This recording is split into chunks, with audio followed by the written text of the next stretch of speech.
Good morning, my friends. I'm clicking on a little bit early to get myself organized and settled. So I was digging through my drawers trying to find out, file drawers, trying to find out what topics might be of interest. And actually I've been cleaning out file cabinets this last week. For whatever reason, I was motivated to do that. But what I found was an article that I wrote 12 years ago. It was for a national newsletter, and it was each month they ask a caregiver to write the Caregiver's Corner. So I wrote the Caregiver's Corner. Now I know a lot of times we have survivors that are watching, and by no means do I mean to ignore your vantage point, but I wrote this my 8th year into caregiving for John. And what sparked me writing the article in the way that I did was that particular year, my brother's wife had a massive stroke. And my brother and my mother, who at that time was, gosh, what would she have been?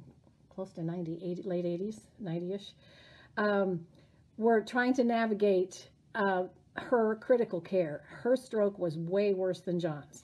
So I learned more about a different kind of caregiving than I had with John, because she was in a coma for some time.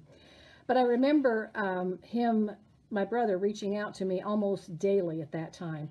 And the fact that I had done the caregiving and worked with all the folks at camp over the years, I had a wealth of non-medical knowledge, but life's experiences. So although every stroke is different, every caregiving journey is different, and we all have our own personalities and we handle it our own way, I did a top 10 list. So I'm going to go over my top 10 list, and then I did find a couple of other things that I found were interesting with regards to caregiving. So these things helped me navigate the post-stroke journey with John. So it may be drastically different. If we talk to 100 people, they'd have 100 different things to say.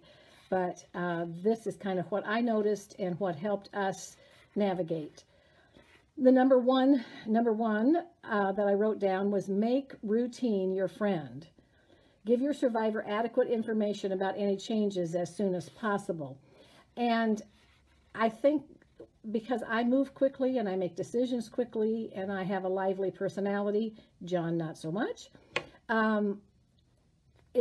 getting into a routine was more difficult for me, but I recognized when we were in a routine and he knew what to expect, when to expect it, it worked out so much better than just kind of dropping and rolling. So make routine your friend. Don't try, this one is key. Don't try and reason with a survivor when they're having a meltdown.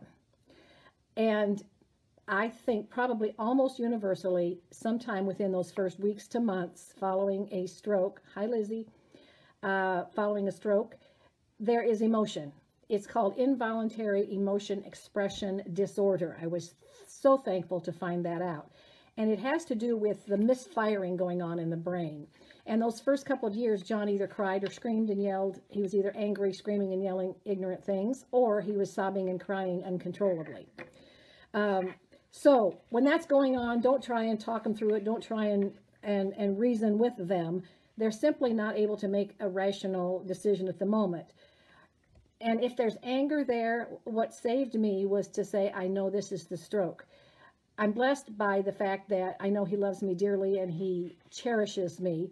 So in those moments when some of those nasty, hateful things were coming out, I was okay with identifying that as the stroke, not him personally reaching out for me. So, and one of the things that reminded me that confrontation during a meltdown isn't going to work is I'd had some advice from someone who had not been a stroke caregiver that knew John would have these moments of just lashing out, and said, you need to just pin his ears back. You need to just, when he does that, you need to just tell him that you're not going to tolerate that. And I thought, yeah, I was probably being too nice. So the next time it happened, I'll never forget, we were in the spare bedroom, standing by the file cabinet, I'll never forget it, and he barked at me pretty significantly about something. And I remember doing it gently, but I said, John, I am not going to tolerate you talking to me that way. I deserve respect, or whatever it was I said. And it threw him, because I don't think he even knew what I was saying. He just read my emotions, and it just sent him into a sobbing snot bubble sort of a moment. So I realized that at that moment, that when the brain is misfiring and so much is going on, take a deep breath, handle it later. Always, and I said always, keep calm in a crisis, or something that seems as though it's a crisis for you or for your loved one, if you have to count to 10, to 100, whatever, but calm is really helpful. Don't take the exit of friends and family personally. It is their issue, not yours. And this was challenging for John in the friendship area, because there were some pretty significant friendships in his life that kind of went by the wayside. And I knew the struggle was with his inability to speak. His language was so childlike and not even full sentences and incorrect words. And I think that was painful for someone who loved him so much. And so I had to work with him about that. We were very, and have been, extremely blessed by our family being very supportive.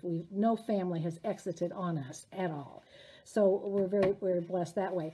But we found out that we could get new friends, and some of the older friends, as he got better, kind of came back and re-entered our lives in a different way. So don't take that personally, like you've done something wrong.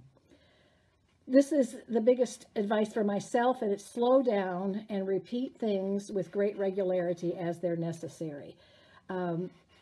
All survivors aren't cognitively challenged.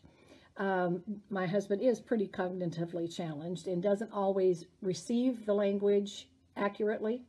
So I do have to repeat things, and he can't read a word here and there, but he can't really read a sentence. So if I leave him notes, they have to be very simple and written in a way that he would understand it. But letting him know what's today, what's tomorrow, 1 or 2 things at a time, not a whole list of things. So if there's aphasia, you just have to figure out. It took us years to figure out how to communicate with the aphasia. And with the aging process, things have changed again. Number 6 is encourage your survivor to get involved as soon as possible.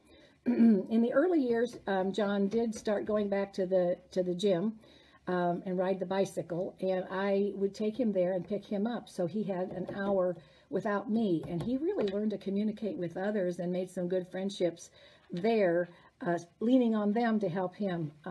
But it was good for him to have something new and something positive. So encourage them to do things, to be as involved as possible. Another thing is with being involved is helping them be involved in decisions. Sometimes it's just as easy for us caregivers to just take the bull by the horns and make the decision. And I realize that many of those decisions I do have to make, but many of those decisions he needs to be involved in. Finding your new normal and finding out what works for you as far as socializing, getting out, staying closer to home. It doesn't have to be fabulous, but find some things that you can do. And maybe it's as simple as going to the mall and walking around a little bit pre-pandemic. I'm not sure what it'll be like now. Maybe they can help with meal planning. John doesn't cook, never did cook. He used to tell me he cooked, but he never did. But he can empty the dishwasher. So if I can wait until he feels up to emptying the dishwasher, that's a little task that he can do. And we're very blessed. He loves to mow, and he can still mow. But find those things that divide and conquer, and what works, and come to an understanding so that you're not, have this underlying upset all the time. This one, I think, for me, and I don't know, many of you survivors have had a better recovery cognitively than my husband, but it is accept that it is unlikely you will ever have a normal marital or family disagreement that will be resolved in the moment. And I discovered that if there's some kind of a conflict or something going on in the moment, when there is a little bit of a back and forth going on, And I think it's a brain thing. I don't know. I'm not a neurologist, but it seems as though he doesn't take in the information. And again, I think there's some misfiring going on. So what I have learned, if there's a family decision or something, and it could be as simple as getting the deck repaired or little household tasks, take them a little bit at a time, one thing at a time, versus, all at once. And so, we had to break those things down and discuss them. And if there's a disagreement, sometimes we have to step away. And I've kind of done the timeout thing from time to time. Not so much in recent years. I'm going back to kind of some of the earlier years. Keeping a list of transgressions and dumping them on somebody all at once just isn't going to work. So take those things a little bit at a time. My last one here of the top 10 is never give up, because there can be progress even years after stroke. And I saw this with John. He used to get so excited when he'd get a new word and he'd say, "Did you hear me spit that one out?" And the aging process has caused me to notice there's not quite as much new recovery now, but we're almost 19 years into this. But I've seen people at camp that come back year after year and their language is better, physically they're better. They've reached out, they've expanded what it is they're doing to help themselves. So that is something that I have learned. Don't ever give up on that. So those were my top 10 from 12 years ago. In addition, in my little folder, I found that another resource, and there were a couple of things here that reminded me of things that I wanted to talk about. And one of them, which was powerful for me, is it's better to find out than to miss out. And when John, and he's had lots of health issues besides the stroke, but one of the things for me that worked for me was to get the information, find it out, even if it was the worst case scenario, find out, understand, do my own research, because to me, knowledge was power. And an example of me understanding the whole rehab thing better, and I've told this story a number of times because it was so powerful.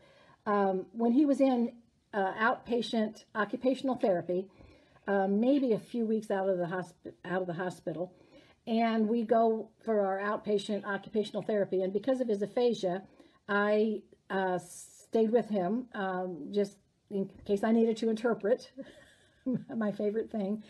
And we go in the room, and the occupational therapist sets the little cones, like they put on the roads, except they're small, the little cones all around the room, and has a task, giving him an idea, and just saying, okay, go pick up the red cones. And then we repeat it, go pick up the red, and he'd pick up the red cones, and then the yellow cones, whatever it was. And he got so aggravated, and he got upset, and he looked at me and said, "I'm not a baby." Oh, he was quite upset. And so, being who I am, I looked at the occupational therapist and I said, "Can you explain to me why we're doing this task? Because I think it seems a little bit demeaning to him." And the occupational therapist said, "Well, I have a list of things that we have to check off and make sure that he can do those before he goes to the next level of therapy. So this is one of the things on the list that we have to know that he can identify this, whatever the task was." So I was able to turn to him and tell him, if you do these, then they give you, more difficult tasks, and you're progressing in therapy. He was all over it. He grabbed those cones. He was just more than happy to jump through their hoops because he wanted to get to the next level of recovery. I've told that story a number of times because to me, knowledge is power, and understanding the why that they were asking him to do that task rather than just mundanely going through it. So anyway, that was important to me. Recovery, there's many factors that influence recovery. Where the stroke occurred, how bad the stroke was, the different part of the brain. So understand, maybe if you can, where the stroke was, what part of the brain. Aphasia was the biggest thing for us, the language center being damaged. And the more I understood that, and the more he described it, it was very, very helpful. Gains can happen quickly or over time. Sometimes you can make a quick gain, something that happens quickly and done. And other times it has to be repetitive over and over and over again. Another item in this post was stop depression before it hinders recovery. And I think it is very under examined as far as depression is concerned, but many stroke survivors have some sort of depression. Understand, you've got a brain injury. Your life is forever changed. Nothing wrong with that. But understanding post-stroke depression and staying focused on it. Once we were able to get John on appropriate medication, consistently, the mood swings and the moments of depression almost completely vanished. So, but keep on that. Try something if one thing doesn't work. Learn the ins and outs of insurance coverage. That was another thing that was very important,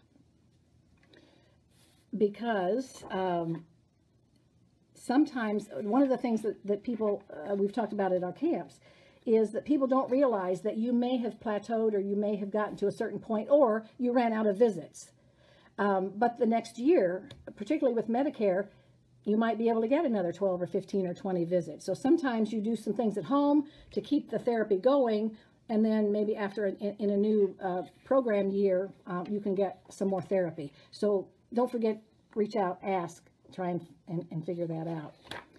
And the last thing that I'm going to go through kind of quickly that I found that I really liked, and it is you don't deserve judgment from anyone, even yourself. And this is just some tips on stop judging yourself as a caregiver. Oh my gosh, it is so easy in those emotional moments or in those failures to beat yourself up. When John was new to all of his diabetic medicines, and I gave him the wrong insulin, which ended up being a huge overdose of a fast-acting insulin that required an emergency room trip. Oh my gosh, you just beat yourself up. I could have killed him. I could have killed him. You've just got to be human. So notice when you're speaking negatively about yourself. Oh, I was impatient. I snapped at mom or dad, or I forgot the oatmeal, or whatever. I'm so stupid. That self-talk serves no one any good purpose. So the self-talk, we're all human. We're all going to make mistakes. Try and distract yourself from negative thoughts. When those thoughts come in, try and replace them with a positive thought. Please avoid comparing yourself with others.